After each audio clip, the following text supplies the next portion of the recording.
Proverbs has a lot to say about the sins of the tongue. In Proverbs 10:19, it says, when there are many words, transgressions is unavoidable. Like, what? what Big Mama, you say, you let folk talk long enough, they gonna start lying. She didn't pull that out the sky.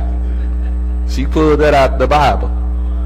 It says, in this Proverbs, verse 19 says, when there are many words, transgression is unavoidable. When folks start talking too much, they gonna mess up in there somewhere. They gonna transgress. This is what the Bible says. But he who restrains his lips is wise. Lord have mercy. What's the song say? You talk too much and you never shut up. That is Proverbs. I'm going to go down the list. Proverbs 10:19. Proverbs chapter 10 verse 19. Where there are many words, transgressions is unavoidable. That's a lot of these sayings that they get are Bible based. They ain't just good, cute little kitchen sayings. They got that from somewhere. And so that Proverbs expresses that and shows us that some people talk a lot in times of adversity and stress, and they communicate a lot of information that they should keep private. In those times, because again, that's the context. James is trying to teach us how to pass the test, how to go through times of trials and difficulty. And the way you go through it ain't talking a lot about it.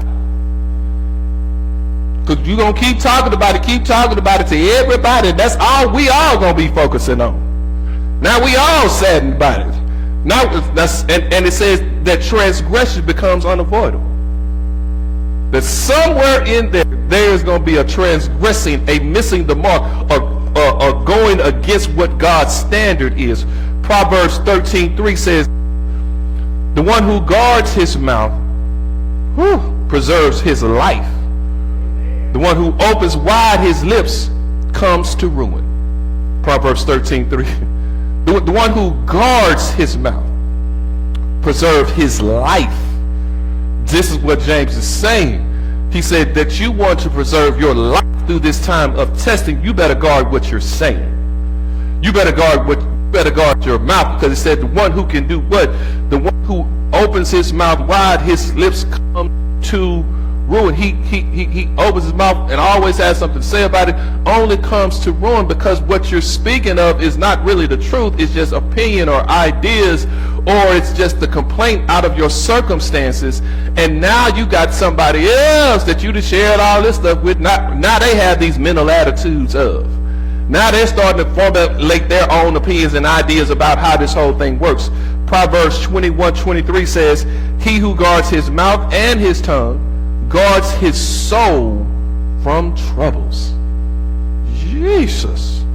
He who guards his mouth and his tongue guards his soul. This word soul is typically the word that means or regards the very life of. He guards his soul from trouble. The one who can guard mouth and tongue guards the soul. Guards soul from being troubled, from being anxious, from being worried, from being upset, from creating doubt, because it's not doing all of this. It's that you're able to guard your mouth. And right after that it said, proud, haughty, scoffers are his names, who act with insolent pride, who acts out of arrogance, because you think you already know, you think you already have the answers. I know better than everybody else does. I have experience, or I have valuable opinions that are going to get. No, you only cause yourself more stress, more issues, when it's just talking just for the sake of. James 3:5 says, so also the tongue is a small part of the body, and yet it boasts of great things. See how great a forest it set aflame by such a small fire. Seemingly so insignificant, but it is extremely dangerous and extremely impactful in what it can do.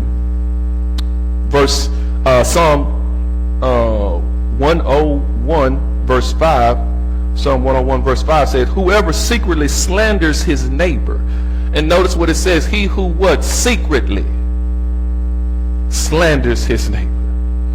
It ain't saying openly and without, but it said, he who secretly slanders his neighbor, him I will destroy. Okay, I think that's all I needed to hear. No one who has a haughty look and an arrogant heart I will endure. That ties to the sin of gossip and slander, to arrogance and pride.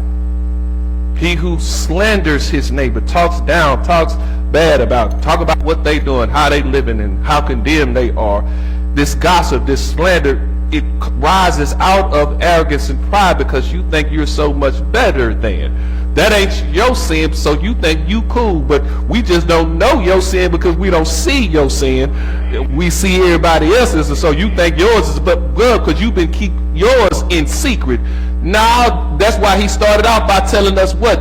That we all stumble in many ways, seen and unseen, secret and known. Because here's the part, God knows it all. We may not know it all. You got some of us, fool, but God knows every one of them. God knows the stuff we thought about, thinking about, and will think about. And I'm just surprised, Sister Blue, he still loves me the way he does. You tell me, Lord, you woke me up this morning anyway? You mean to tell me you provide for me anyway? You mean to still tell me you still walk with me anyway? And you know how crazy I am. If that don't make you love God, I don't know what will.